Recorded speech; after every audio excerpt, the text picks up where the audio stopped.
What's up, everybody?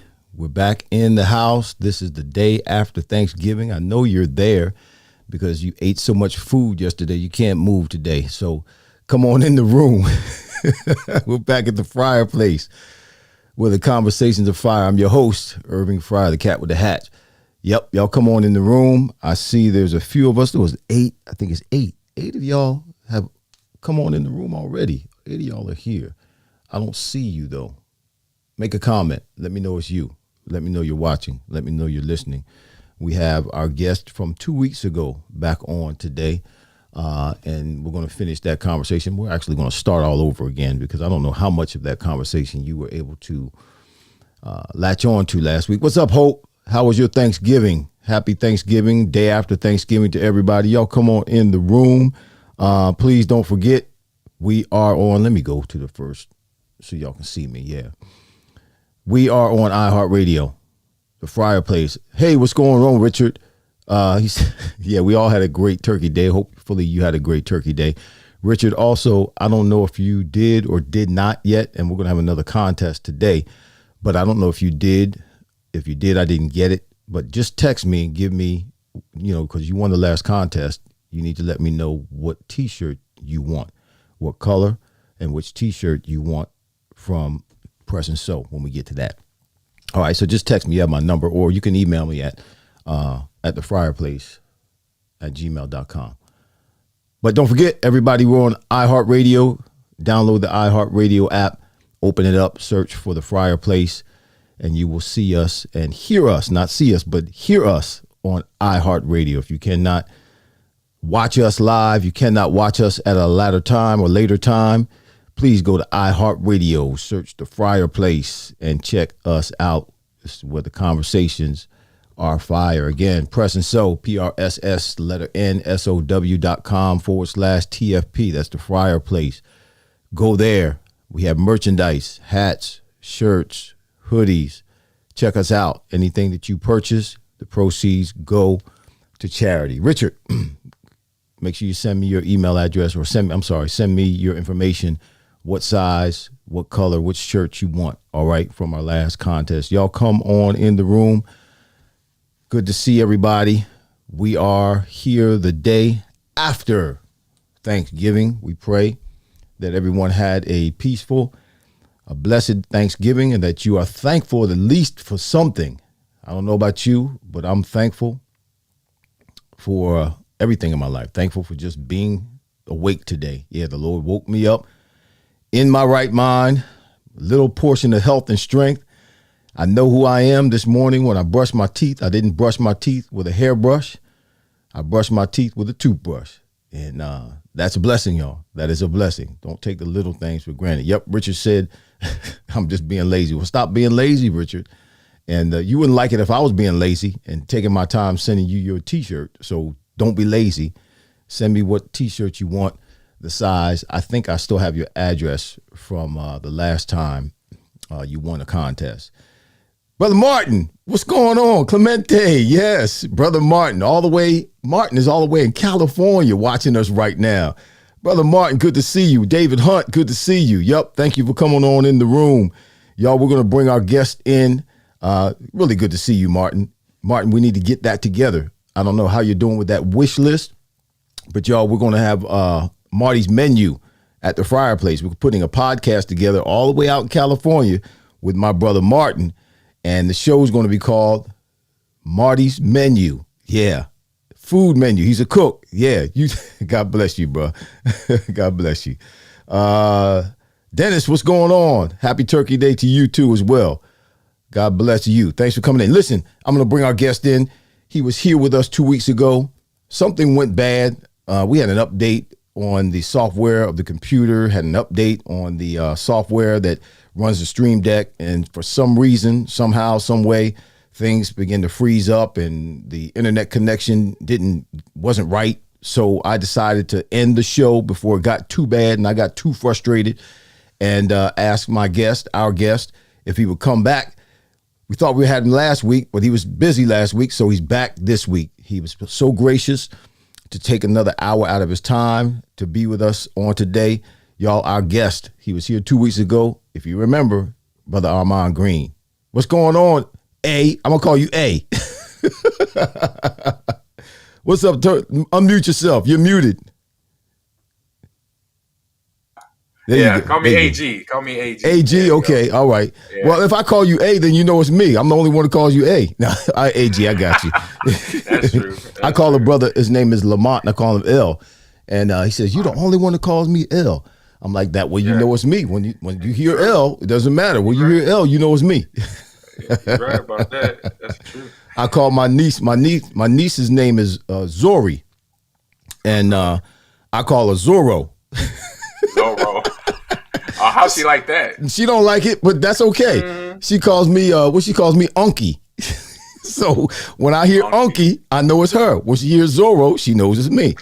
Right. So somebody else say that, be like, who you been talking to? Yeah, who you talking? Her mama tried to call me Unky the other day. I said, no, that's not your term of endearment for me. You don't get to call me Unky. That's my great niece. You can't call me Unky. Right. Only she has that name. Adrian, what's going on? Good to see you. Happy Thanksgiving to you as well. Well, y'all, listen, I'm going to give you these stats. This is Ahman Green, former NFL running back, Green Bay Packers, Seattle Seahawks, Houston Texans, back to the Green Bay Packers. But we have something in common. It's not the Green Bay Packers. It's not the Seattle Seahawks. It's not, not the position, not the Houston Texans. It's the fact that we both attended the University of Nebraska and played for a great coach by the name of Tom Osborne. But Ahman won a couple of national championships, and I let a couple of national championships slip between my fingers. But we do have that in common. But I want to read some stats to you all. I'm going to read these first so you know this brother is a beast. Y'all, people slept on your skills, man. You're a quiet storm, Ahman. You're a quiet storm. You came in, you played in the league for 12 years, and you did a lot. You accomplished a lot in 12 years. But, man, people don't necessarily know. I don't know if it was because you were in Nebraska and in Green Bay out west, or if it was just because you did it quietly and didn't make a whole lot of noise when you did it and didn't tout yourself. But, man, you made a whole lot of noise. So let me read all of this. Third round draft choice in 1998 with the Seattle Seahawks. Played 12 years in the NFL with the Seahawks at first, then the Green Bay Packers, then the Houston Texans, then 2009 you went back to Green Bay. 2003 Green Bay Packers, you rushed for 1,883 yards. That's a franchise record. Now listen to me now. Green Bay Packers franchise rushing record holder is this man right here, Ahman Green. Y'all know the Green Bay Packers. The Green Bay Packers are famous. Green Bay, he's the Green Bay Packers all-time leading rusher. I know I'm touting him, but I need to let y'all know. 4-time Pro Bowler. He's in the Green Bay Packers Hall of Fame. Watch this. This was an interesting statistic. In 2003, he was the first and only player in NFL history. I don't know, you probably know this stat. The first and only player in NFL history to record at least 1,850 yards rushing with a 5.0 yard average per carry and score 20 touchdowns and catch 50 passes in one season. Did you know that? No, I did not. Yeah, see, I got something you didn't even know. See, I made you feel even better today. You feel better about yourself. You're the only. That's pretty dope right there. He's the only player in the history of the NFL to do that, y'all. That's special. He's one of two players in the history of the NFL to have two touchdown runs of 90 yards or more. He's the only player of two players in the NFL history to have two TD runs of 90 yards or more. That's one of the questions for today. If you are, what's going on, Keenan? What's going on, Rashida? If anybody can answer who the other player is who had two touchdown runs of 90 yards or more. I know you know, don't say it, Ahman. Of two touchdowns of 90 yards or more, who's the other player? If you put that other player in the comments, the first one to do it, I will send you a shirt. Just like I owe Richard a shirt. What's going on, Stu? He said, "Well, good afternoon, everybody." Now, he's in the Nebraska Hall of Fame. We're gonna get some questions in a minute. Three-year starter, freshman, sophomore, and junior year starter. That's unheard of in Nebraska. Two-time national championship his freshman year and his junior year. He won the national championship. As a freshman, he was all Big 8. That's unheard of. As a sophomore, and this was crazy, and we'll talk about this in a minute. As a sophomore, he had turf toe, but in one of his games, he rushed with a turf toe. I don't know if y'all know what turf toe is. You probably don't. I do. I do. I know what turf toe is. He had turf toe as a running back. Yeah, Ahman knows what it is. He rushed for 214 yards against Iowa State with a turf toe. That's stupid. That's crazy. His junior year national championship. Watch this. His junior year, 12 consecutive 100-yard games, 1,877 yards, 22 touchdowns. He had 3 games over 200 yards. He is the second. I don't want to say the second best, but he's the second leading rusher in NFL history. If someone can name the number one leading rusher in Nebraska. He's the second leading rusher in Nebraska history. If someone can name, this is another T-shirt, the first one to name the first number one leading rusher in the Nebraska history, you put that in the comments, I'll send you a T-shirt. So we got 2 answers, 2 questions. Who was the other cat that ran for 2 runs for more than 90 yards in the season? All right. Was it the season? No, just overall. I'm sorry. I think in a career. In a career. Yeah, two 90-yard or more rushing touchdowns in their career. Ahman did, and there's one other cat, all right? And then the number one leading rusher in the history of the Nebraska Cornhuskers. Ahman's number 2. Ahman, that's absolutely, bro, that's stupid. You're a beast, man. You were born, I don't know if you grew up in Omaha, but you were born in Omaha, correct? Omaha, Nebraska? Yep, born in Omaha, raised there a little bit. I'll say majority of my childhood, I was in Los Angeles, California. I was in Park, Crenshaw area in L.A. And then we lived out there till I was 13, and then we moved back to North Omaha then. And then I went to North Omaha High School first. Then I transferred to Central High School and graduated from there. So that was Gale Sayers High School, and then who else? That was a Husker, Georgia Duna. Keith, you played with Keith. Keith Jones, I think. No, you were after. I was after. Actually, you were before. You were before Keith Jones. Okay. Yeah. Okay. Keith Jones. He was my running backs coach for a year in high school at Central. Okay. I got some people. Adrian said Earl Campbell. No, Adrian, not Earl Campbell. Stu Windrow said, I guess Johnny Rogers. No, Johnny Rogers is wrong. My sister Hope got it right. It's got to be Mike Rozier. You're right, Hope. It is Mike Rozier. Mike Rozier is the number one, so I got to send you it. Martin, Hope said it first, but I'm going to send you a shirt too, Martin, since you said it, because you got Mike Rozier right. AQ, what's going on? Greetings, University of Kansas, he said. That's not an answer.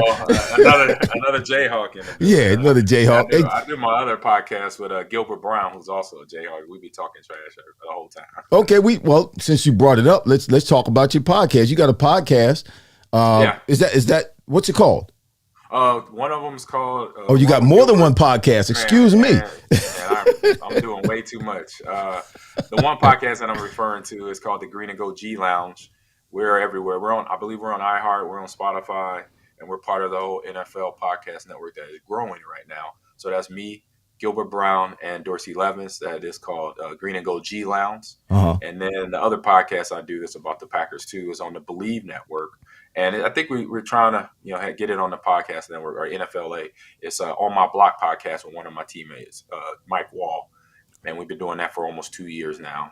Green and Go G Lounge, we just started this season, me, Dorsey, and Gilbert. And then my last one that I've been doing for like 4 years now is the other little hustle that I'm doing that we were talking about off stream here is it's called Ahman Green's Gamers Lounge. So I'm talking about the video game industry, game releases, stuff I love about video games because I'm passionate about it just like I was with football. That's why I talk about it. So I do that every Wednesday live here on YouTube and Twitch on Ahman Green's Gamers Lounge on YouTube. Wow, you'll do that for hours. The streaming side, you've been streaming the gaming streaming, particularly like you said, you've been doing it for 4 years now. For me. And a lot of people, streaming and podcasts became really popular, or more so, and it kind of exploded during COVID. Right. But you were doing it before COVID, before it really became popular. How did you? What made you get into it? Obviously, you like gaming, but how did you get into the streaming side of it? It was real easy. It was just one day. Actually, so I've been streaming. So the podcast I've been doing for 4 years. The streaming I've been doing for probably since 2016. So what's that? 6 years. Mm-hmm. And what got me into it is a friend of mine. I went to the Super Bowl 50 in San Francisco. That was the Broncos and the Carolina Panthers. Mm-hmm. And so I went to that. So me and my wife goes to the game, and then a guy that we met there, who was actually he just got hired on at Twitch, and we went to dinner. He was explaining to me what Twitch is, and I'm like, man, I'm already playing video games for hours on end in my basement, and now you can tell me I could go on this platform and play and watch and build out a network, build out subscriptions, subs, and followers. And I'm like, oh, okay. So I get home from San Francisco, and I go online and order me a gaming laptop, and then some of the webcams and all that. I was still, I was new to all of that. So I was just getting introduced to it. But I order everything and I say bye. So I got home, that was February. By March, it was like mid-March, I was up and streaming. I had all my equipment ordered, had my computer, and I said my webcams, my microphone, and then I already had the game. So then I got a capture card as well.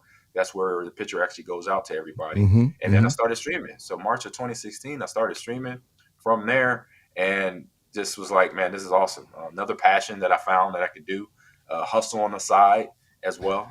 And then the podcast came later on because I started to study up on other streamers and what they did and listen to podcasts and how they run a podcast. And I'm like, wait a minute, I could do that too. Right. Talk about video games, and I can talk about what I like about this game or don't like about that game, or what's going on in the industry from a business standpoint, and how game sales can sometime affect the company in a good way or a bad way, stuff like that. So I'm breaking all that down in my podcast. And so when COVID hit, it just was, all right, we were at home anyway. So it didn't change much for me. I was already down in my basement at half the time anyway. Right. But did it change your viewers? I mean, did your viewers go up? Yeah. Of course. Yeah, of course. Because everybody's looking for something to do, watch for a few hours out of the day. And if they're not watching movies and they're watching sporting events, they're trying to process or consume something else. And so I was like, you know what, let's do this. So I started doing it then, and COVID just accelerated things. And now I'm pretty much got like I said, I got my 3 podcasts and my 1 stream. So 4 things that I'm doing weekly that keeps me very busy from the social media side of it. As you know, we got to edit our own videos and put the clips out there, and talk with our community, because I have a community in my Discord that we go over, the games, the stuff I talk about in my show, We talk about the game releases. Did anybody play them? We put funny memes in there, or we give feedback on each other. Or we're in a fantasy football league that we're playing in right now. So we're communicating with each other. We're conversing. We're social, being social. Where a lot of people in the game that didn't know about gaming or kind of knew a little bit about gaming, they just thought it was antisocial because you're just sitting on a computer thinking that you're not talking to anybody. Right. Because what the older games were like Pac-Man and Galaga at an arcade, you could just play most of them by yourself. That's what I know. I'm old school. I know Pac-Man and Galaga. Those games, they were one-player games, most of them. And now you got games that you could play with 20 people in one game. And so a lot of people don't know that. They're learning that. And so that's the cool part for me because it's just stuff that everybody say I'm a unicorn because I'm a former athlete, but then I play games. I'm like, I'm not the only athlete doing this. It's guys that are currently playing. So what kind of games? What are some of the names? I don't know if we have any gamers who are watching right now. JP High Tech, he'd be interested in the technical side of what the gaming industry is doing. JP is on watching with us. JP, God bless you, bro. Thanks for having me on your show a couple of weeks ago. Keenan, good to see you. Frank Phillips. Keenan said Lawrence Phillips. No, Keenan, you're wrong. we already got that. We got that part taken care of. We're looking for the answer to whoever was the other running back. I'm going to give you just that. Whoever was the other running back who was able in his career to have 290 or more yard rushing touchdowns. Ahman was one. There's one other. We're looking for that number. Yes. Yeah. AQ, 20 people. Yeah, I'm intrigued by this too. 20 people can play. So first of all, what does that do? Because if I'm trying to have 20 people on this platform right now where I'm streaming, it's going to be a problem. It's going to be a big problem for me to have 20 people on here.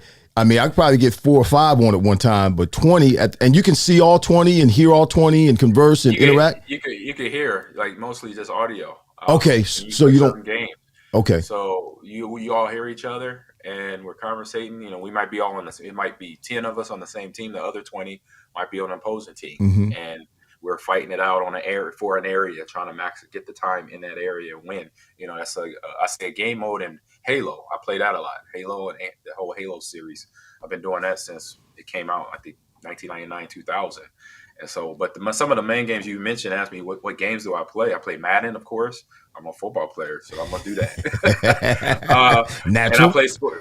And I play sports games. I play FIFA. I'm gonna try to get a little bit more into FIFA because the FIFA World Cup is going on. So trying to be a fan of that as well. NBA 2K, I play that, and MLB The Show. Play a little bit of that. I only do the home run derbies because I don't strike out a whole lot in the home run derbies. But then I play Halo, and then I play the Call of Duty series, a franchise. I do that game. It's fun. It's a shooter. Overwatch, League of Legends. I'm trying to think. Super Smash Brothers, Ultimate, Street Fighter, Mortal Kombat. See, you're talking to me like I know what in the world you're talking about. I don't have a clue. Well, you got it. I don't have a clue what you're talking about. Mortal Kombat. Now tell me that. Well, obviously, I've heard of Mortal Kombat. Okay. I've never played Mortal Kombat. That's okay. Yeah, but I've heard of Mortal Kombat. I just, in my vision, when you say Mortal Kombat, what I vision in my head is a bunch of blood and guts and things like that. True. Is that true? Is that? It's still a brutal game. It is still, the graphics got way better, so that means it's more blood and gore than ever before. Than what it was when you were probably playing it back in the day. Well, I didn't play it. Or watched it. Or watched somebody play it. Or watched the highlight somewhere. So the object of the game is to kill as many people as you can. In some games, yep. Mortal Kombat is one. Call of Duty is another. Halo, those shooters, they have game modes. It's called Slayer. Where you're trying to rack up kills. Wow. Most person with the most kills wins the game. Now, are there like rewards or are there prizes or are there anything like that when you're, in these groups of people that you're playing with? It depends. Like sometimes it might just be a trash talking thing, a pride thing, something how you meet. That's enough. The neighborhood. Yep. Back in the day, it was that's like you enough. Go outside, you play horse or you play football in the neighborhood. You just doing it for bragging rights. That's it. Yep. That's enough. That's enough. Right. And that's for me. That's where I'm at. That's enough for me. Yep. But there's other people, you'd be like, hey man, let's put 5 on it. Let's put 20 on it. There's apps where you could bet on yourself. Oh, really? that you could go out there. It's a One Up app, and one's called One Up, just like it is One Up, and another one's called Gamer Saloon, where you actually could go in the app and send messages to people that say, hey, let's play for $20, let's play for 50, let's play for 100, let's play for $5. You could do that too, and there's tournaments you could play in to win prizes, money prizes, gaming prizes like controllers and mouse and keyboards, or another PC or Xbox or PlayStation, or tickets to make a discount coupon to Chipotle or something like that. So okay, all these tournaments, they do different things. But yes, but at the end of the day, look, I'm like, I just want to have trash talking rights. You're a competitor. Yep. I'm a competitor. Hey man, I got you. There's this guy I'm chasing right now. There's a guy I'm chasing right now that's a little bit better than me in golf, and I keep playing him. And I told him, I said, when I beat you, I'm gonna move on from you. I'm not gonna play you anymore because I have no need for you anymore. But I'm still chasing him. Hey, you know what? If I say that to a gamer, they will have a fit. Really? I'm gonna use that one. Yeah. Once I beat you, I got no need for you anymore. Ooh, that hurts. Ooh. See, I can handle that. But these gamers today, some of these little young guys and young girls. Oh, really? Say that to them, like, look, man, I beat you. I don't need you no more. Right? Yeah. Yeah. If you say that to them, they will lose their mind. They'll be like, oh man, let's go again. Let's go right now. Let's go again. I'm like, why? I beat you. Yeah. I'm beyond you. Yeah. I'm beyond you. Let me get somebody better. You talking about a whole bunch of hurt feelings. Wow. Ooh-wee. Wow. So are you considered, your nickname is Batman? Is that correct? Correct. Now, and I've heard that somebody, if they're talking about Batman, they can't disrespect Batman in front of you. What's up with the Batman? No, so it happened when I was a kid. I fell in love with him then, and I say I brought in another one. So now I'm into Black Panther. You can't see it; he's off camera right here. I got a big statue of Black Panther behind me. Oh, nice. Reading the books, learning about him. But Batman was the first. And when I say if you disrespect him, and it's because people like to mess with Batman. He he's so serious, I guess, in the comic book and then in the movies, the cartoons. People like to make fun of him. But I just look at him as a guy that, it was something that I looked up to kind of like as just something really cool. And then once I found out, like, what made him even more cooler to me when I was a kid, when I found out that even though he was a superhero, mm-hmm. but he didn't have no powers, and he still was fighting these other people that had powers, and handling them. And I'm like, hey, okay. He knows that most likely he's going to lose, but if he thinks about his game plan, he prepares for it, he's most likely can win too. Right. Even though he's human being compared to all these supervillains and superheroes that he's right along with Superman and Wonder Woman, the Flash, they got all these powers. Right. But he's like, whatever, y'all got those, and I'm gonna still do me. I'm gonna do my fighting crime.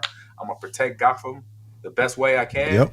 Without the powers, okay, I made this. I got this money. I inherited, so I'm gonna use that to my ability. Max out. He had a few gadgets, and he had my gadgets. Yeah, got my utility belt, got my Batmobile, and don't forget about Alfred. So, and he got my trusty sidekick Alfred. That that's what helped him become. Yes. He could think. He could spend money, learn how to build guns, and build his body up to be in shape to fight these people. And so I'm like, I like that. That's pretty unique. Because I'm like, because that kind of like what we had in common as an athlete. Like, we had to hit the weight room, we had to study up on these teams, we had to play hard, and sometimes we get our butts kicked. But then the other times too, we prepared, we win, we kick their butt. And, so I kind of used that as a relation as I got older, not as a kid. Right. As I got older, I kind of used it. I'm like, oh, this is pretty.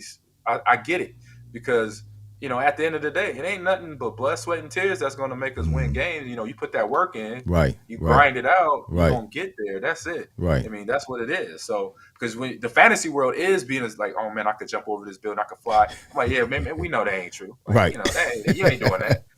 I'm like, but I just know this. Somebody punch me in the face, I'm going to punch him right back. Punch him right back. Yes, sir. That because that's what football is about. Right, like, right.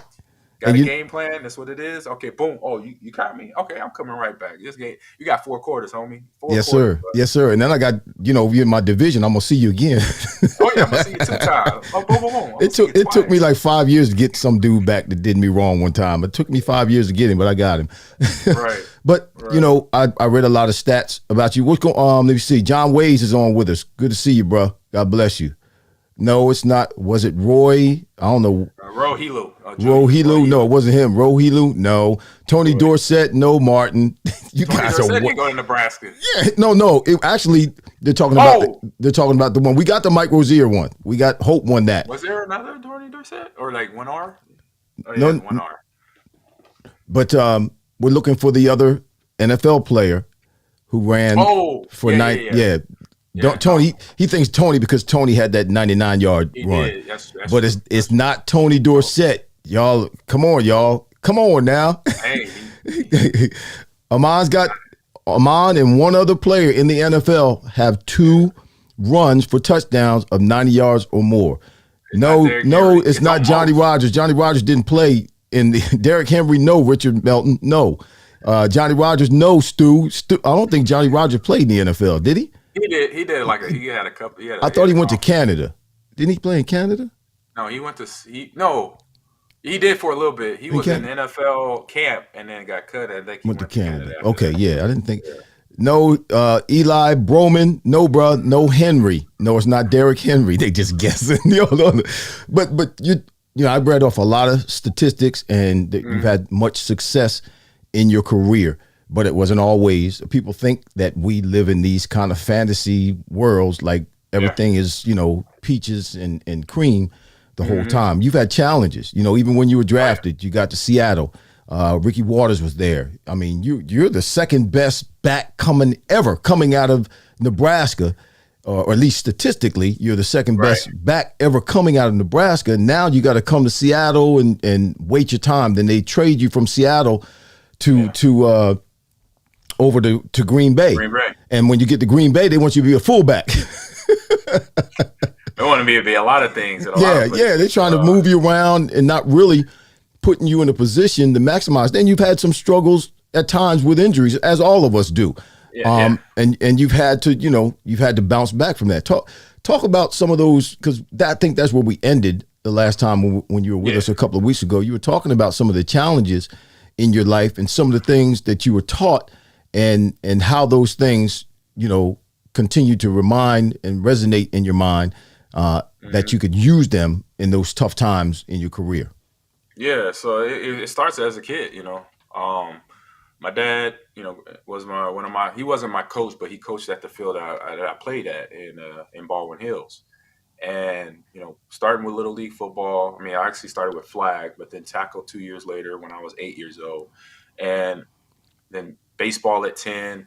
And long story short of it, my dad, being a parent, paying attention to me as a parent and as his son, and watching me grow and develop, play at the park with my friends at practice, play in the neighborhood with my friends in the neighborhood for fun.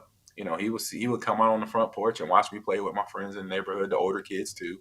You know, I'm 8 years old. I'm playing with 12 and 13 and 14-year-olds. I'm 10, they're 15, 16. And so I had to hang, you know, I'm just hanging with those kids. You know, I'm hanging with the bigger kids when I'm little. Right. And so my dad started to see things. He's like, man, are you scared out there? He's like, no. He said, no, because I said, well, one, I'm not scared because my older brothers, you know, Nicky and Jerry would beat me up. You know, my older brother. So like, I'm not scared of these dudes. Right. You know? Right. Even if it came down to a fight, I'm like, they might get a couple punches in, but I'm gonna finish the job. Right. You know? Right. And I'm a little dude, you know, because dudes would like walk up me like, what's up, little dude? Oh man, you pretty tough, you know. And that was them. I guess they're, you know, that's how, you know, you grew up in a big city too, where they just checking your oil. They checking see where you at. Right. You know? See where you at. Yeah. See where you at. See if you tough. See if you about that life and all that. All that kind of like happens when you're outside away. Even though you have, like my dad was watching every now and then, but you were out in the neighborhood, you kind of like learn how to swim. Then it's either you drown or you swim. Right. And so, you know, growing up in that atmosphere, even with with the bigger kids, to then getting on the practice field, a structured, or, you know, now we're in a structured place. We have coaches, we have line, we have to get in line, we have to stand in line, we have to wait our turn, like all that, like I paid attention to. And so I just realized, okay, let me just, you know, stick to the rules. This is the rules. Got to stand in line and wait my turn. And when I go out there, I remember what my brothers talked to me about, holding on to the ball, how to catch the ball, and, you know, how to run hard. Like this guy named Walter Payton, if you're going to be a running back, that's how you run the ball. Right. So I just remember, so I would kind of take a snapshot of it and remember it. And then when I got to football practice, then boom, it would come out.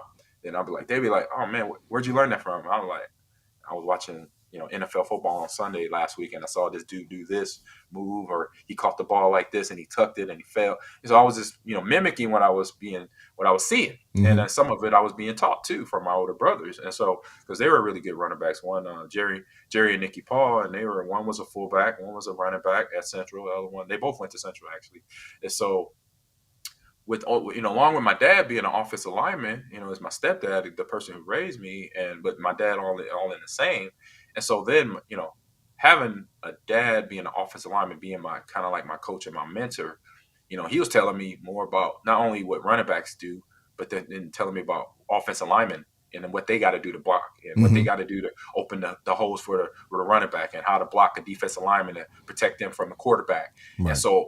And he was telling me how rough it is, guys, at the bottom of the pile, they're twisting ankles. That's you that's in the gut. Yeah, that's the old school way. That's how we played. Yeah. Yeah, my dad was from he's from Louisiana. He was, God rest his soul. He went to St. Augustine High School, which is a prominent high school in Louisiana, in the New Orleans area. And as a kid, I didn't know that. As I got older, and I would say that to people, I was like, "Oh yeah, my dad went to St. Augustine." They'd be like, "What?" Then I was like, "Oh man, that high school dope." Like now they're the best high school in the New Orleans area. So he was one of the first graduating classes of that school. And so, down south football, it's a little different than up north. Yeah. It's a lot of speed. Yep. They're aggressive. Yep. And they play hard. And so my dad taught that to me. And so not only about the aggression, it was how to temper that, how to use it at the right time. He taught me as a 8, 9, 10-year-old. And so when I got into contact with people, running the ball, playing in the neighborhood or playing in practice, I got used to it real early. Me being physical the way I ran as an adult, as everybody that's watching this stream right now that watched me, that I saw people say, hey, I was a fantasy, a stud, but it started when I was then. And so that physicality to my game, it started when I was 6, 7, 8 years old, where I'm running it over 13-year-olds. I'm running over guys bigger than me. And then after I run them over, then I can outrun them too. They're like, oh man, this cat is fat. So with that coming up, I went to my first year of Little League football. Check this out. So this set me up for the rest of my life, and I didn't know this then. So my first year of Little League tackle football was at Baldwin Hills. We were the Baldwin Hills Saracens, Pee Wee age group. So that was the, like I said, 8-year-old, 9-year-old age group. I had a coach on that team. Our head coach, can't remember his last name. First name was Coach. First name was Gary, so we call him Coach Gary. And most of the season, during training camp, coming out training camp, he put me at cornerback. I was playing DB. And I don't know if he saw what he didn't see in me or whatever, because we all got to try out different positions. Running back, quarterback, linebacker, D lineman. He just threw me at left corner. And so I was like, all right, whatever. I'm gonna do. I've done this in the neighborhood. I've covered my my friends one-on-one. Right.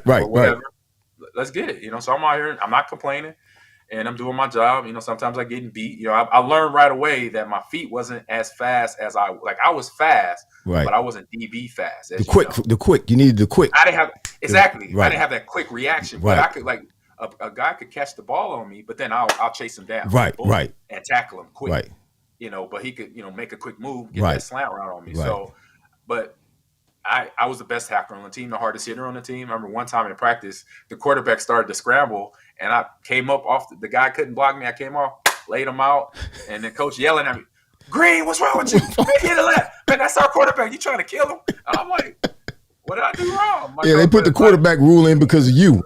Right. All my other coaches like, Ahman, you okay? You just doing your job, but you got to run that lap though.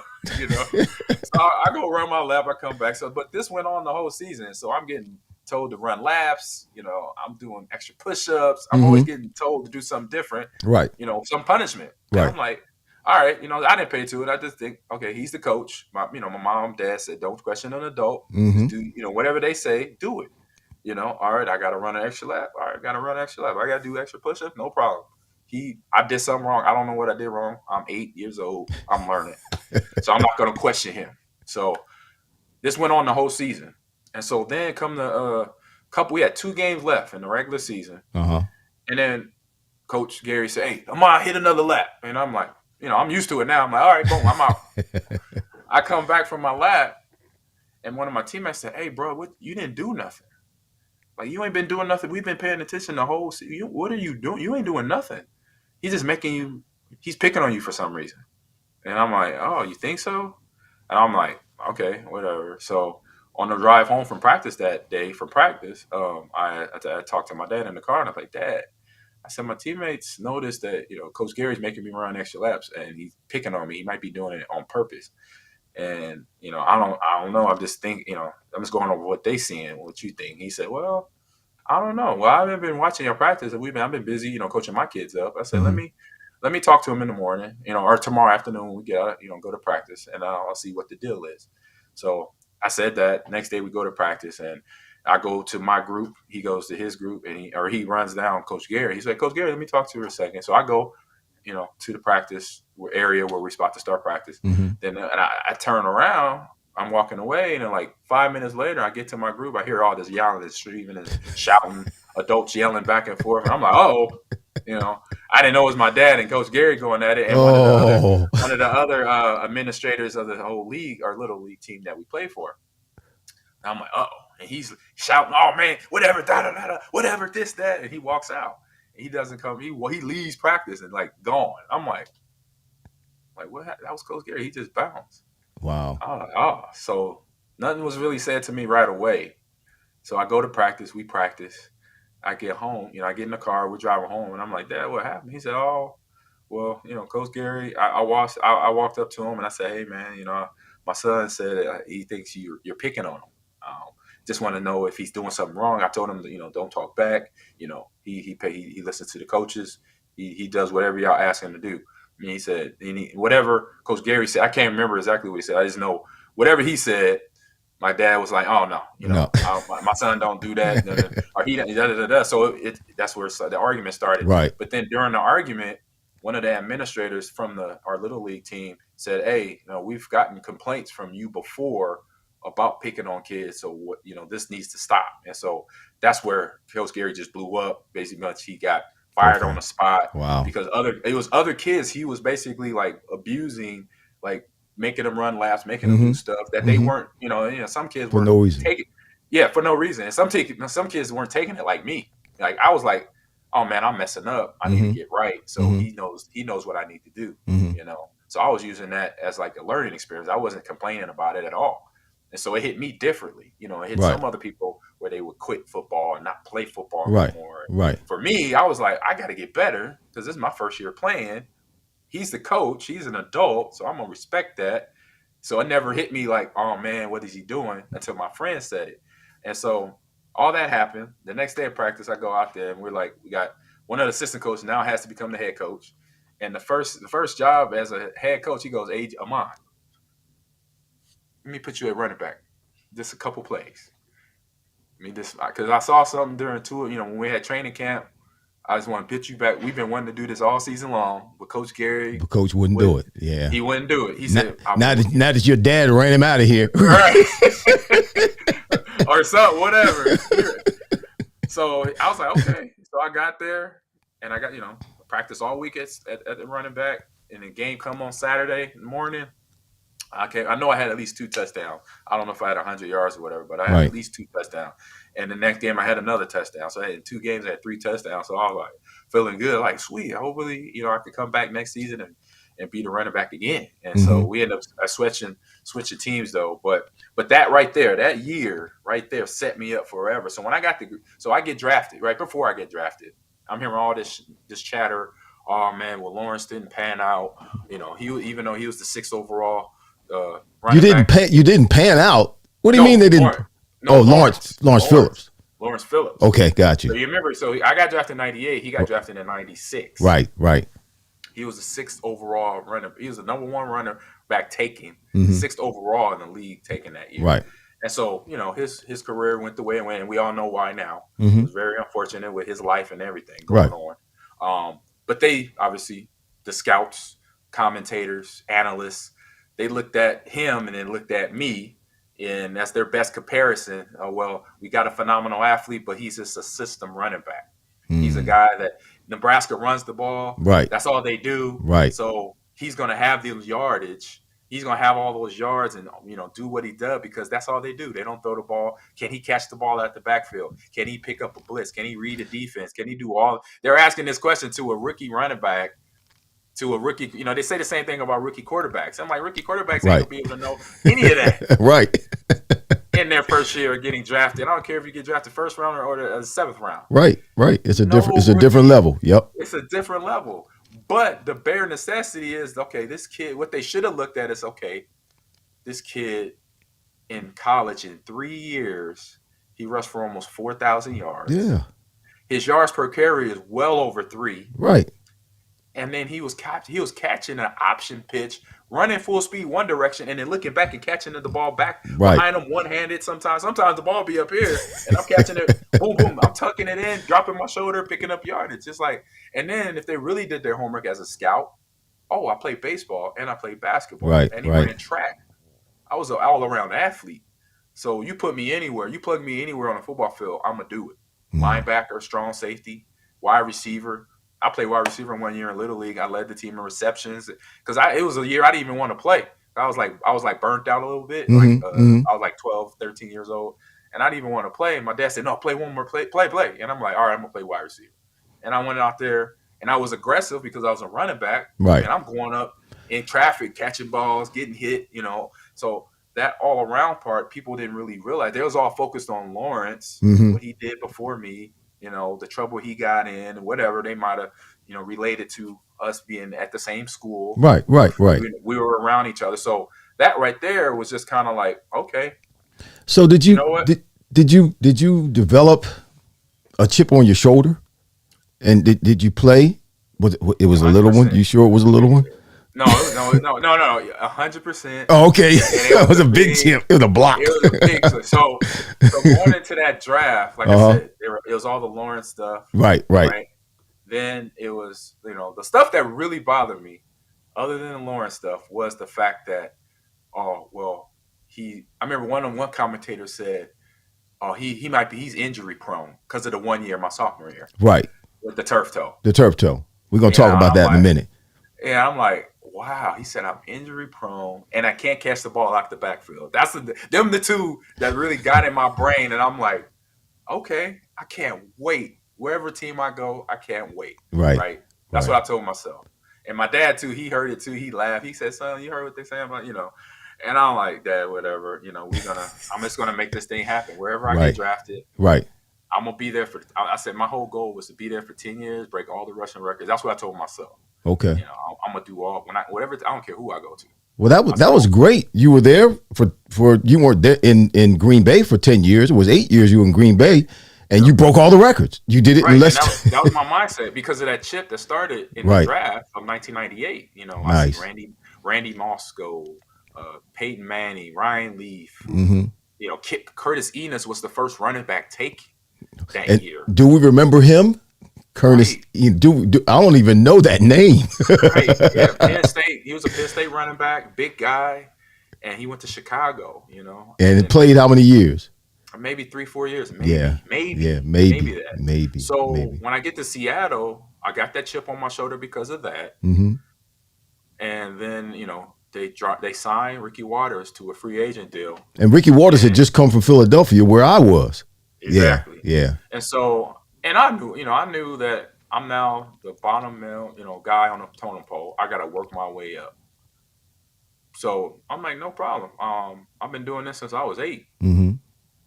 So you go back to that scenario with Coach Gary where he's making me run all these extra laps, do all these extra push-ups, do these extra up-downs for reasons unknown to me. I got to get better as an athlete. So I was like, look, I got to show up. Mm-hmm. I got to play hard. I got to make this team understand that that they got to eventually put me on the field, because if they don't, it's going to be a problem. And so that was something that my dad told me along, like when I was between the ages of 10 and 10 and 15. Mm-hmm. He mentioned to me, he says to me, he said, hey, he said, when you're in a situation, something like, what I was walking into before Seattle, but he said, give the coaching staff every reason to put you on that football field. Mm-hmm. If you're not the guy right away, practice hard, do whatever you need to do in the film, pay attention, study your playbook, give them every excuse to put you on that field, because they're going to be like, wait a minute, why we don't have him on the field? Why is he on the bench, right? Right. So that was my mindset. So I was like, okay, yeah, Ricky Watters, who I was a fan of. I was a 49er fan. I watched them win the Super Bowl in 1995 against the Chargers. So I'm like, I got a lot of respect. He's been in the league 10 years. I'm a young buck. So you know what? They want me to be a special teamer? No problem. They want me to be his backup? No problem. But I got to learn just like he learned. I got to put in my time, picking up the playbook, picking up being a professional, picking up being just a team player, which I already was. So now I just got to go through and take my time and experience, because I'm coming from a Nebraska offense where we didn't run the ball a whole lot. So I did have to pick up reading defenses on the run. Sitting, line up in the backfield. I'm like, oh man, what is this? Right. Oh, this is cover two. Yeah. I think the blitz is coming this right side. So I had to learn that stuff, and I did. Right. It wasn't easy. I got my bug. I missed some blitzes. I missed some. That happens. Audibles. That happens. Yeah, that happens. But then I messed up one time. There wasn't going to be another right. one. Right. Yeah. Third one. Yeah. It wasn't going to be too many mess ups. Right. So with that mindset, I just continued to work hard, and then like by the middle of my rookie year in Seattle, I was a third down back, and then I was a kickoff return and punt return, and I had a couple. Didn't know I was setting records then, but I had the highest per average of third down conversion as a running back halfway through my rookie year. So I was averaging, like 80% third down conversions. Yeah. Third and short, third and medium conversions. Give it to Ahman. He's gonna get it. He's gonna get it. He's gonna grind it out. But that's a word right there to everybody who's listening or who will listen. When you find yourself, whether it's on your job, whether it's in your career, whether it's in your life, in your family, whatever it is, if you're not in a place or the place that you want to be, you got to shine where you are until you get there. Shine where you are. Do the best you can where you are. Those who got the Bible tells us when you do the best where you are, God will make you ruler. If you take care of the little things, God will make you ruler over many things. So you just have to do the best where you are, even though you're not where you want to be. Things are not going the way you want them to go. And if you do that, then guess what?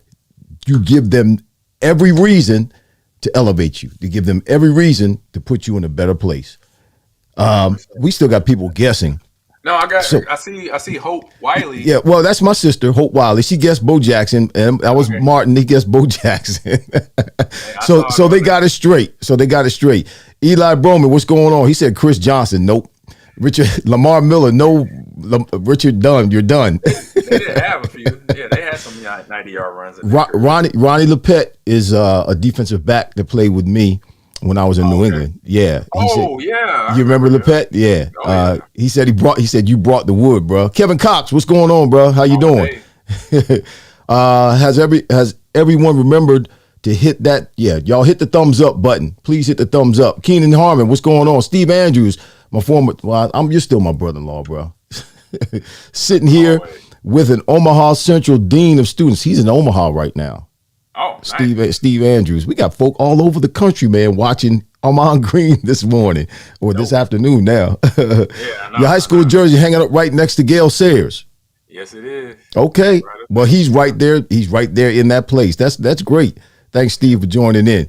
Keenan, quote of the day: make the coaches put you on the practice field. Yes, sir. Make the coaches put you in. Robert Bevins, what's going on? Go Big Red. Yes, go Big Red.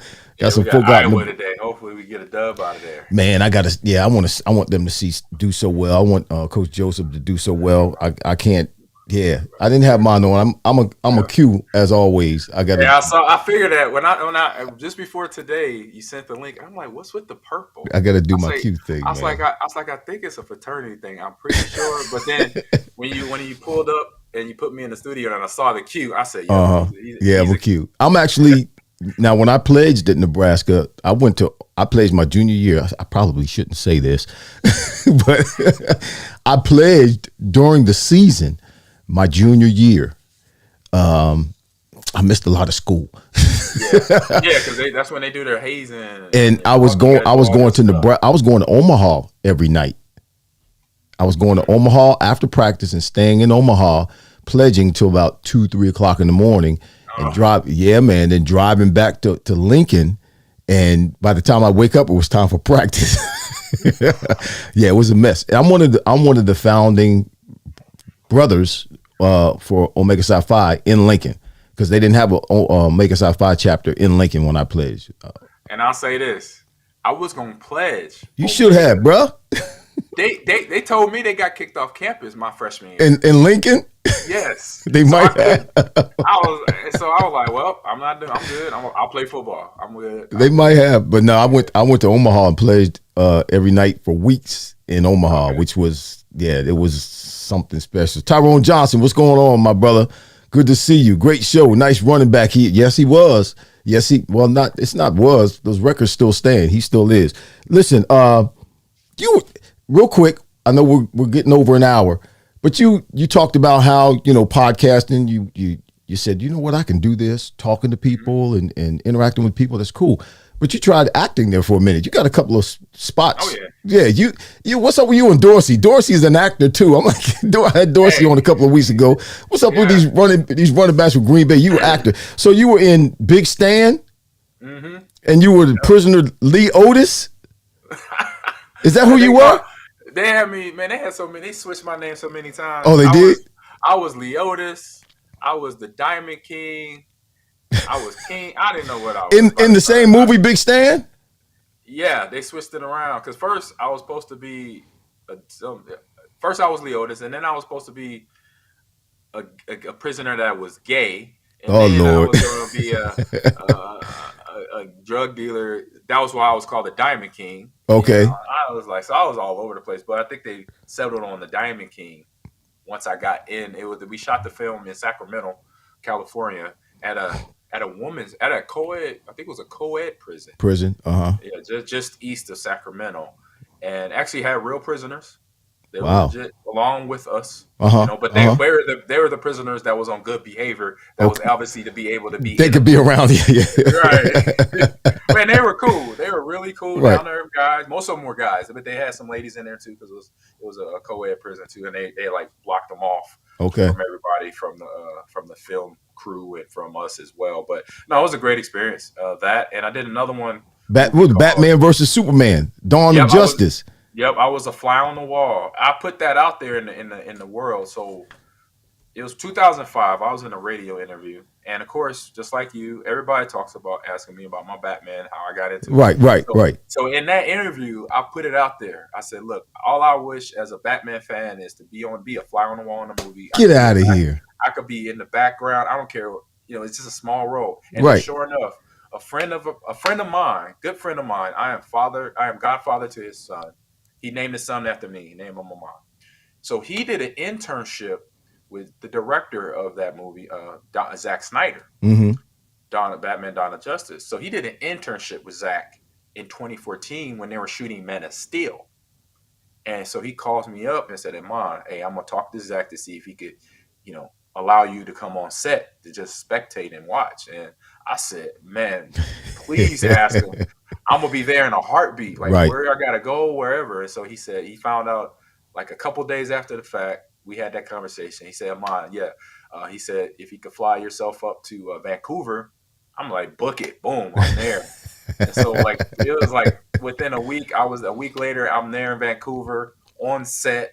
And I see Henry Cavill, the Superman. I met Henry Phoenix, the actor. That was one of the generals. Yeah. Amy Adams.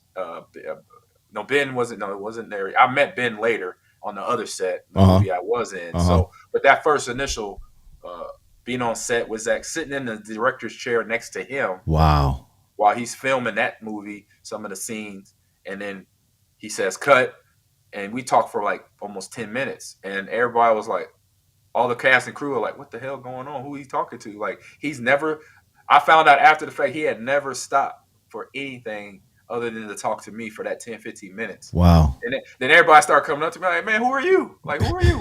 Man, Zack just cut film for 30 or for 15 minutes. I'm his new friend. All right, I'm like, I played in NFL.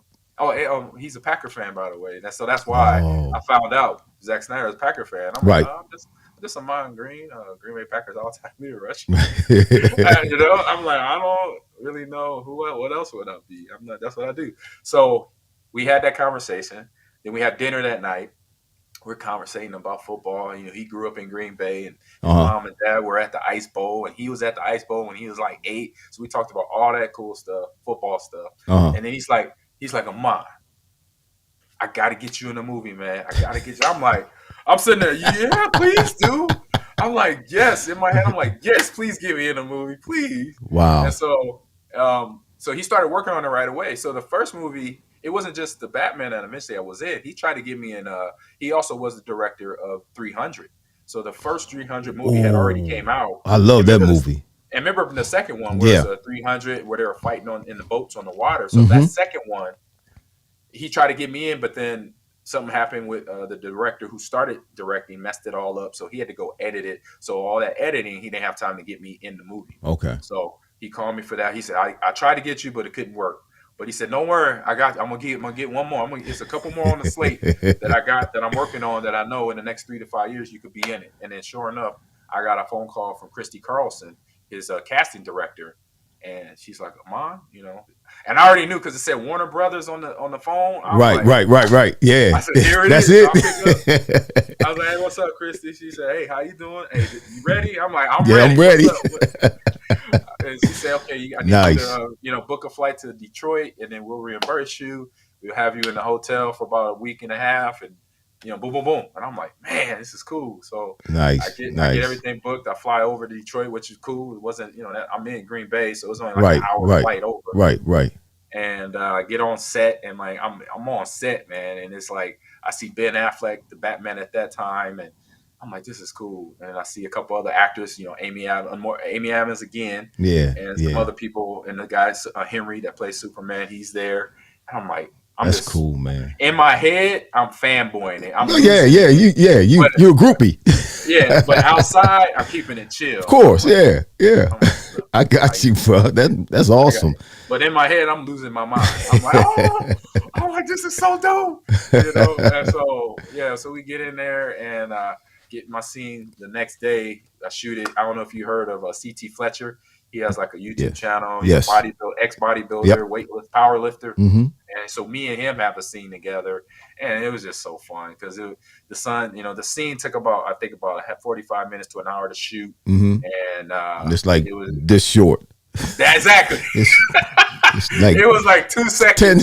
10 seconds. They see you're in, you're out. Yeah. And so we shoot the scene, and I do everything, like the book, like they asked me to do, and then not only there was once you got edited, it was short. Right. So I find out like after we, I go home, and now it's all the post production going on, editing the film. Takes forever. It takes forever, like a year and a half. This was 2015. Yeah. The movie didn't come out until 2016. Wow. So it was like 2.5 years of editing and all that, and other stuff going on with DC. And then they finally get me and said, "Oh man, unfortunately your scene got cut from the original release, right?" Then it's like, "Well, we're gonna have you in a director's cut." Oh, okay. Zack Snyder was mad. Right. Warner Brothers told him he had to do all this editing and cut it down to 3-hour movie. They didn't want a 4-hour superhero movie. And then what he do anyway? Like 2 years ago, he just did a 4-hour superhero movie with Justice League. So Zach was trying to do his job to get me in it, but I'm in it officially. So if you get the director's cut, y'all. Batman versus Superman director's cut. I'm in a little prisoner scene with CT Fletcher. And we're gonna check that out. So it was fun. Though. It was fun.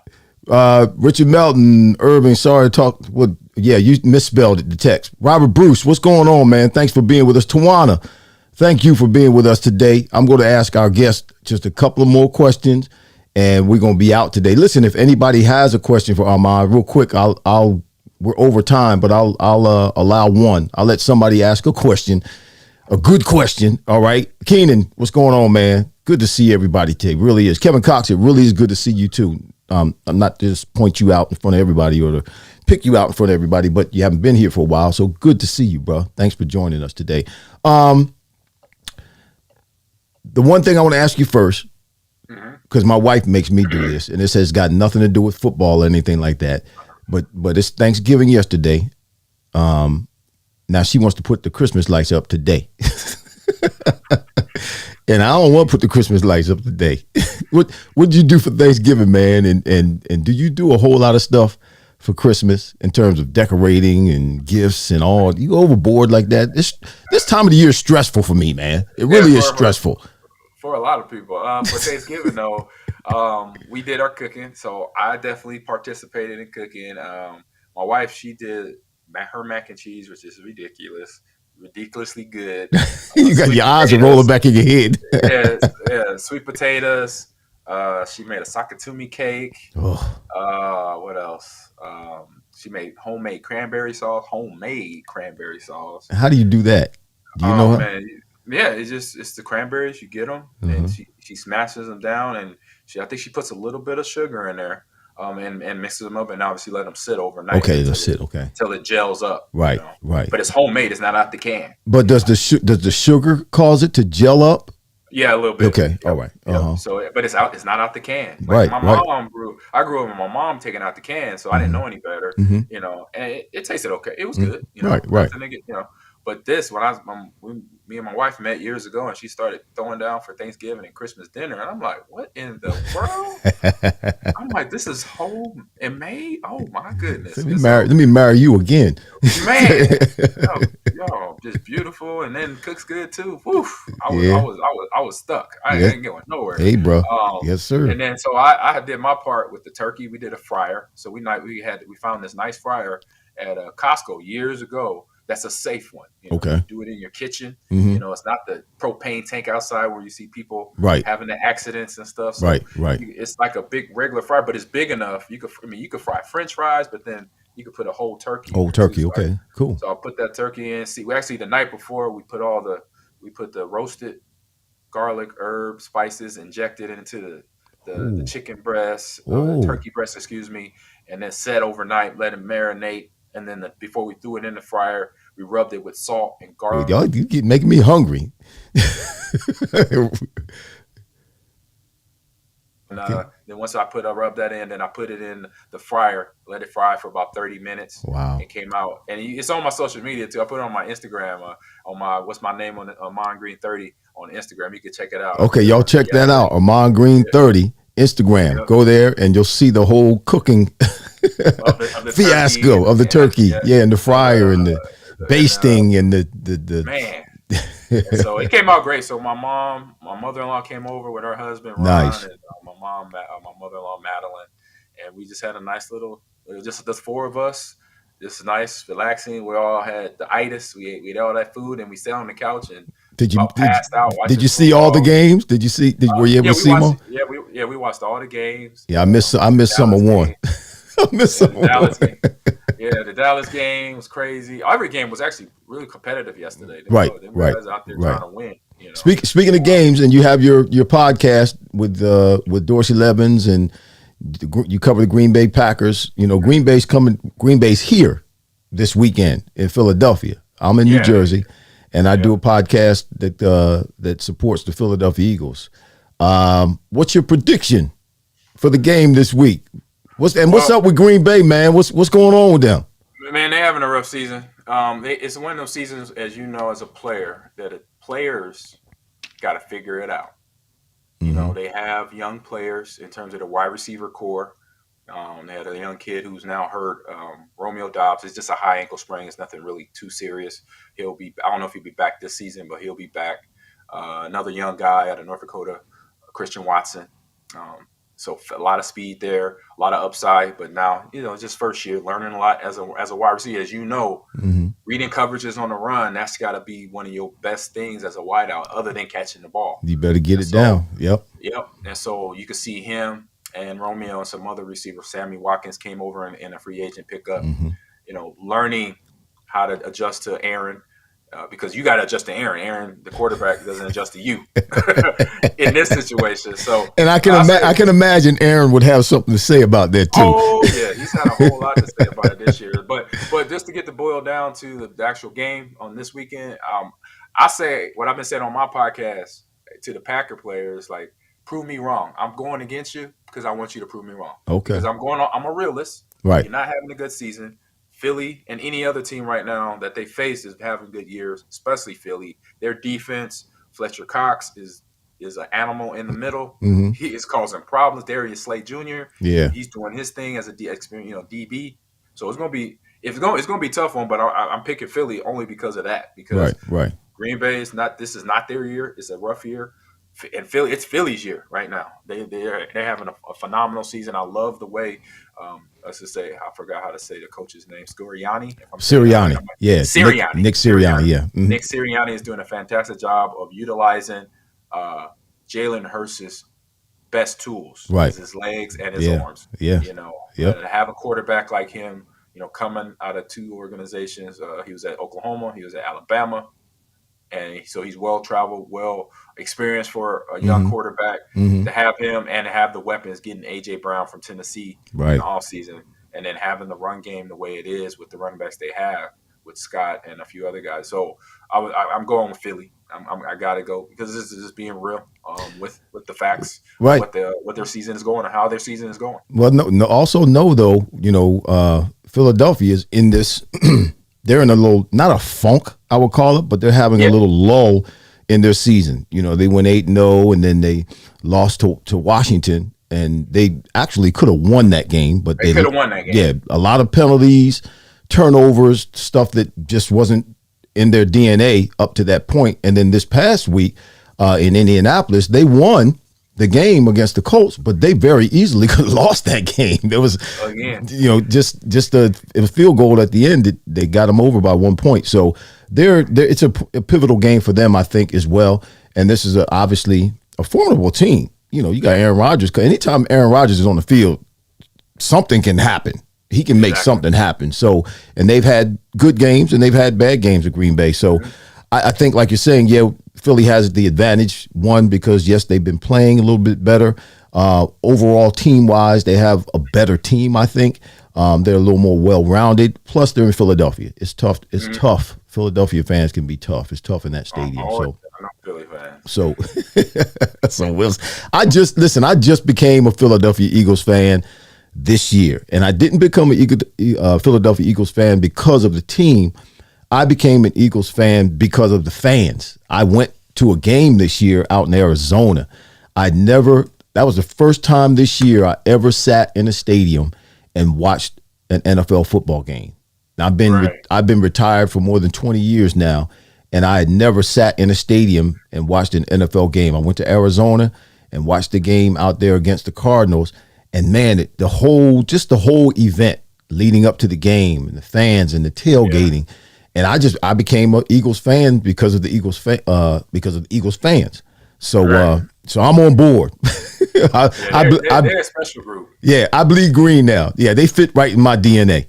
They're a special group. I used to have, when we played Philly on the road, I would have conversations with the fans in warm-ups. Yeah. It was so funny. One time, oh my God, I'll never forget it.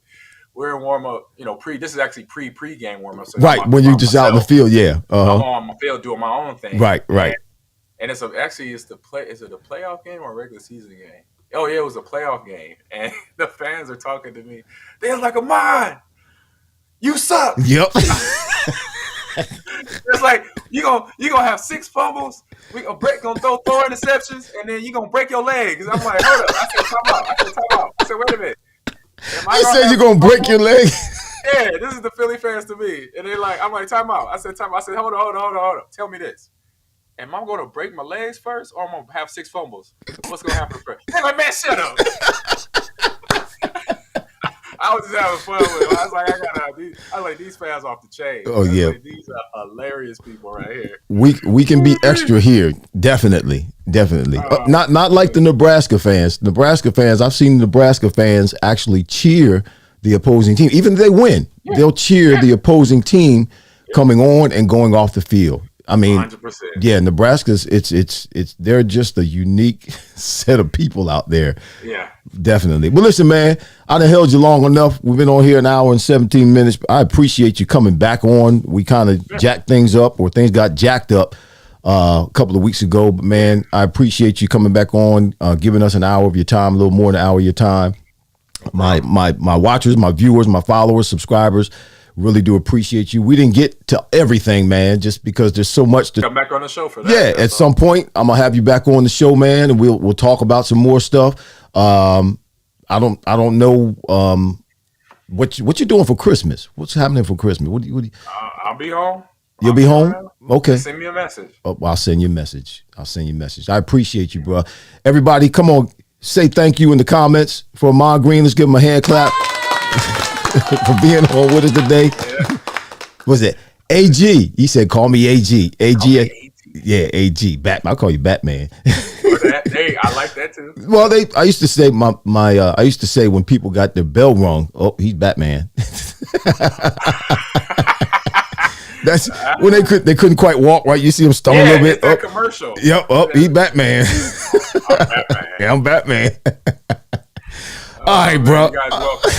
No I'm gonna holler at you, man. I appreciate you. God bless you. Happy Thanksgiving to you. Belated Thanksgiving. And I'll be hollering at you. All right. All right. Appreciate you, man. Thanks for being on with us. All right. Yes, sir. All right, everyone. Peace. All right, y'all. That's my dude, Ahman Green. Former Nebraska Cornhusker, former NFL Green Bay Packer Hall of Fame running back, holds all the records, the running back records in Green Bay. Yeah, that's special. The Green Bay Packers is a team that's been famous all of the NFL, the time the NFL's been in existence. One of the greatest teams in the NFL, and he is the leading rusher. So we thank him today for joining us. This is the second time he was on. Came on 2 weeks ago, and things didn't quite work out technologically, but he came back on today. Thank all of you all for being with us today. Let me see who's on here today. So Hope, you won a shirt, and who else? No, who guessed Bo Jackson? That was Hope. Hope, and Richard. Let me see. Wait a minute. Let me go back. I'm trying to. One answer was Mike Rozier. Hope, you got that first, and then Marty, I'm giving you a T-shirt as well. And then Hope said Bo Jackson first. And Marty, you said Bo Jackson. Hope and Marty win both the shirts, y'all. Come on, give them a hand clap. Yeah. Hope and Marty win both the shirts today. So the first answer was Mike Rozier. Mike Rozier is the number one running back coming out of the University of Nebraska. Ahman Green is the number two, statistically the number two running back ever to carry the football for the Nebraska Cornhuskers. Then the second quiz, or the second question, was Ahman Green was one, but who was the other running back in the NFL to have two 90-yard touchdowns, 90 yards or more touchdowns? Ahman Green was one, and Bo Jackson was the other. So Marty and Hope, you both win T-shirts. I owe you both 2 T-shirts. All right, Hope, I don't know if I have your address or not. I'm sure I can get it. Marty, send me your address. You have my number. Text me your address. Go to Press and Sew right here. Go to Press and Sew, PRSS, letter N, SOW.com/TFP, the Fryar place. Go to Press and Sew, Marty, and check out the merch and let me know. Text me and let me know which shirts you want. You got 2 of them coming to you. Which shirts you want, what colors you want, and what size. Please let me know what size. All right. I don't want to send you the wrong size. All right, and I know Jen's with you, so you probably want to get a shirt for Jen. So one for you and one for Jen. All right, AQ, thanks for being with me today. Marty, thanks for being with us. Who else? Richard, Steve Andrews, John Ways. God bless you. Keenan, Stu Winrow. He said, thank you. Got his hand claps in there. I appreciate y'all. I really do. Let me see. I saw somebody on Facebook. Stu, you still on Facebook. Go over to YouTube and subscribe to the Fryar Place. Get off of Facebook. I just put this on Facebook so people will see it, because I have more followers or more friends on Facebook than I'd have subscribers on YouTube. So I air this live on Facebook in an attempt to get you to go over to YouTube and subscribe. Plus, the picture's better on YouTube. It's 4K on YouTube. Facebook doesn't do that. So still go to YouTube, all right? Subscribe, all right? Robert Bruce, Dr. Fryar, please come out of retirement and come back to New England. We need a number one receiver like you again. No, Robert Bruce, you don't need a number one receiver like me. You need Jesus. Yep. The Patriots need Jesus. They need a miracle worker. And I'm not a miracle worker. I'm just a mere mortal of a man. That's all. That's all I can do. But I appreciate you being with us today, Robert Bruce. I said Keenan. I said, let me see, Richard. Who else is on here? Tawana. I don't know if you're still with us. TJ, Tyrone Johnson, God bless you, bro. Robert Bevins, bless you. Thanks for being with us. Keenan, I said Keenan. Steve, I said Steve. Kevin Cox, appreciate you, man. I appreciate you for being with us today. Eli Broman, God bless you. Got the wrong answer, but God bless you. Thanks for joining in the contest. Sean Worth, I don't know if I said hi to you earlier. I saw your name earlier come up. Yup, Ahman Green was the truth. Yes, he was. Let me throw your comment up. And Sean, you're on Facebook as well. Could you please get off my Facebook page? I mean, I put it on there on purpose so that everybody can see it. But please get off my Facebook page. Go to YouTube, search the Fryar Place, and subscribe to the Fryar Place. All right? Thank you, Sean. Eli Broman, God bless you. No, Henry is not the right answer. John Ways, love you. Appreciate you, bro. AQ, always a supporter. Frank Phillips, what are your top 3 games? I don't know. I didn't see that question, Frank. I'm sorry. I would have asked that question, what his top 3 games were. I mentioned one where he had 214 yards with the turf toe. That's one of his top games. Keenan said Lawrenceville. JP High Tech, what's up, man? I don't know if you're still with us, but God bless you. Y'all, I'm getting out of here. I just want to make sure I say hey to everybody. Adrian, thank you. Adrian Christmas. David Huff, sweetness, he says. David, you're also on Facebook. Please get off of Facebook. Go to YouTube. Search for the Fryar Place and subscribe. Stu Winrow, bless you. Rashida, bless you. Sister Denise, bless you. David Hunt is in the house. What's going on, man? In the house. Hope Wiley in the house. Y'all, I'm out. We'll be back next week. We're going to have some very interesting guests over the next few weeks. Won't necessarily be athletes, won't necessarily be football players, but they're going to be some very interesting guests over the next week. Don't miss it, all right? Y'all, I appreciate you. Stay safe. This world is crazy, all right? Look out for yourself. Love on yourself. Take care of your loved ones. All right, we'll be back next week, same time, same place, same purpose. That's a conversation that's fire. Lord willing, and the creek don't rise.